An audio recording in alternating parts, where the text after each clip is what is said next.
मेरे प्रिय श्रोता भाई व बहन, परमेश्वर का धन्यवाद हो कि आप विश्वास में बढ़ना चाहते हैं। धन्य हैं जो प्यासे हैं, जिन्हें भूख है परमेश्वर के वचन की। प्यारे श्रोता, मेरी प्रार्थना है कि आज के दिन के लिए आप ताजा भोजन लें, ताकि दिन भर स्वस्थ रहें और परमेश्वर की संगति में रहने का अनुभव पाएं। लिखा है परमेश्वर के वचन में, संत पौलुस एक शहर त्रोआस में आया तो उसे सेवा का अच्छा मौका मिला, सेवा का आनंद पाया। लेकिन चूंकि उसका चेला तीतुस वहां न मिलने के कारण वो बेचैन हो गया। जैसे कि कई बार हमें कोई व्यक्ति या कोई काम न होने या कोई चीज ठीक समय पर न मिलने से परेशानी या चिंता होती है और किसी काम को करने में मन नहीं लगता। पर ऐसी हालत में यदि हम आत्मा में चौकस हों, शैतान की चालाकी से सावधान रहना जानते हैं, तो उसे हमारे जीवन में लूटपाट न करने देंगे। परेशानी या चिंता, जैसे कि मैंने कहा था, शैतान के हथियार हैं। सवाल यह है कि आपके विचारों में, योजना बनाने में परमेश्वर का वचन प्रबल है या शैतान की झूठी युक्तियां। परमेश्वर का वचन अटल चट्टान है, उस पर खड़े होकर दृढ़ हों और शैतान की चालाकी कामयाब न होने दें। और उसके लिए जरूरी है कि आप शैतान की सलाह पर मनन न करें।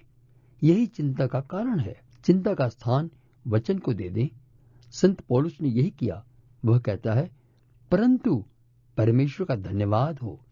यदि आपके मन में कुछ चिंताओं पर मनन हो रहा है, परेशानी ने घेरा डाल रखा है और आप अपने आप को बंधा पा रहे हो, ऐसा देख रहे हो, तो सत्य को जान लें, यही आपको स्वतंत्र करेगा।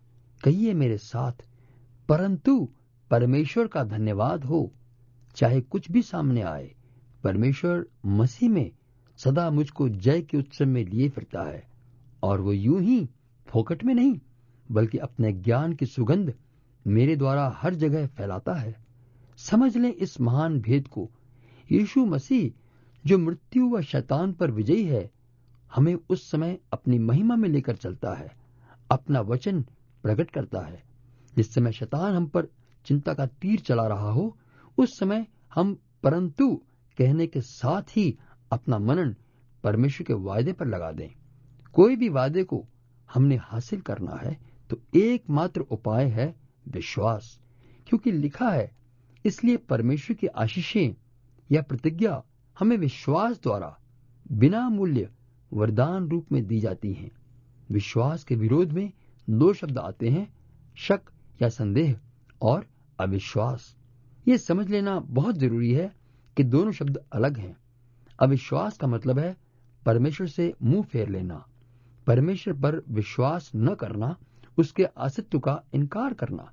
जबकि शक है वचन पर सवाल उठाना। परमेश्वर का वचन जिस संदेह को गलत या बुरा कहता है, वो है जो परमेश्वर के कामों का इनकार करे, जिस कारण से परमेश्वर का काम हमारे जीवन में नहीं हो सकता। प्रभु यीशु ने उनके यानी अपने ही शहर में अविश्वास के कारण बहुत सामर्थ्य काम नहीं किए। पुराने नियम में भी हम देखते हैं कि क्या परमेश्वर अपने काम और वचन पूरे करता है। दुख, क्लेश व अन्याय को होता देख लगता है कि दुष्ट को संसार में विजय मिल गई, या फिर परमेश्वर अपने लोगों की चिंता नहीं करता। और ऐसे सवाल उनके जीवन में उठते थे जो विश्वास के मजबूत सिपाही कहलाए गए। याकूब की पत्री में जो संदेह करने वाले को दोषी होने का करार दिया है, वो ऐसा व्यक्ति है जो किसी काम के होने व न होने दोनों पर विचार करता है। ऐसे लोग जिनका वचन के सामने समर्पण नहीं होता, इधर उधर की बातों में उलझते और अधरंगी की तरह उनका विश्वास कारगर नहीं है। इसी तरह हम दूसरी तरफ देखते हैं कि चेले नाव में जाते समय काले बादल गरजते हुए देख रहे थे और नाव पर लहरों की टकरें लगती देख रहे थे। निराशा, बेचैनी व प्रभु के प्रति प्रश्न उठ रहे थे और डर ने उन्हें घेर लिया। प्रभु यीशु कहाँ है जब हम इस तूफानी रात में डूबे चले जाने वाले हैं? जब भी शक का तूफान आता है, परमेश्वर का कार्य अद्भुत तरीके से होता है। उस अंधेरी रात में परमेश्वर ने उनके सवाल का उत्तर दिया। परंतु वे डर से चिल्ला पड़े कि भूत है, क्योंकि यीशु ने उनकी योजना के अनुसार न किया, इसलिए वे समझ न सके। यीशु ने समय समय पर उनके इस संदेह की हालत को डांटा, पर समस्या हल कर दी। ऐसे शक मसीह जीवन में लाभ के लिए हैं। ऐसे सवाल जीवित परमेश्वर के ईमानदार संदेश को ले आने वाले हैं। वे विश्वास से सोचना पसंद करते और सोचने में विश्वास करते थे। वे ऐसे पायलट बनते जाते थे जो अच्छे व खराब दोनों मौसमों में उड़ना जानते हैं। अंधेरी रातें भी आएंगी, पर सफल पायलट वही है जिसने परमेश्वर के दिए सभी हथियार बांध लिए हैं, जो कि परमेश्वर का सत्य वचन और वायदे पर है। बिना शक संदेह किए कोई भी विश्वास में बढ़ नहीं पाता। इसलिए जब एक यीशु के मानने वाला संदेह दूर करता है तो मसीह में वो विश्वास को दृढ़ करता है। इसी तरह से एक व्यक्ति ने आकर यीशु पर अपना विश्वास भी दिखाया, पर अपना शक भी प्रकट किया और कहा, यदि आप चाहें तो कुछ कर सकें। प्रभु यीशु ने उसके इस संदेह की दशा को डांटा, परंतु जब उसने अंगीकार किया कि मैं विश्वास करता हूं, पर मुझ में जो शक है, विश्वास की कमी है, आप दूर कीजिए, तो यीशु ने उसकी उस हालत में भी उसकी सहायता की, उसके बेटे को चंगाई दी।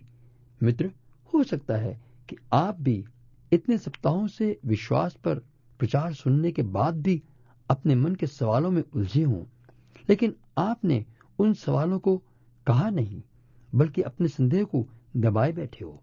तो आज मौका है, खुलकर प्रभु के सामने कह दो, प्रार्थना करो कि प्रभु मेरी सहायता करो, इन बातों को मुझे समझा दो, पर यदि ये प्रश्न व्यर्थ हैं तो भी मेरे दिल में व दिमाग से इन्हें साफ कर दो। मैं समर्पण करता हूं। तो अभी आपके लिए विश्वास में बढ़ने के लिए अगली सीढ़ी है। विश्वास में दृढ़ तभी होगे जब अपने दिल के सवालों को बाहर निकालकर छुटकारा पाएंगे तो आगे बढ़ेंगे। संकोच न करें। आप देखें जीवन में अनुभव करके कि सवाल जितने ज्यादा आप पूछेंगे, जितने ज्यादा आप अपनी नासमझी का इकबाल करेंगे, जितना आप निडर होकर प्रभु से अपनी कमजोरी कह देंगे, उतने ही ज्यादा आप दिलेर व विश्वास में मजबूत बनेंगे। आइए प्रार्थना करें। दयालु पिता परमेश्वर, मैं धन्यवाद करता हूँ इस अनमोल अवसर के लिए जो आप चाहते हैं कि मैं अपने दिल की बात आपसे खोल के कह सकता हूँ।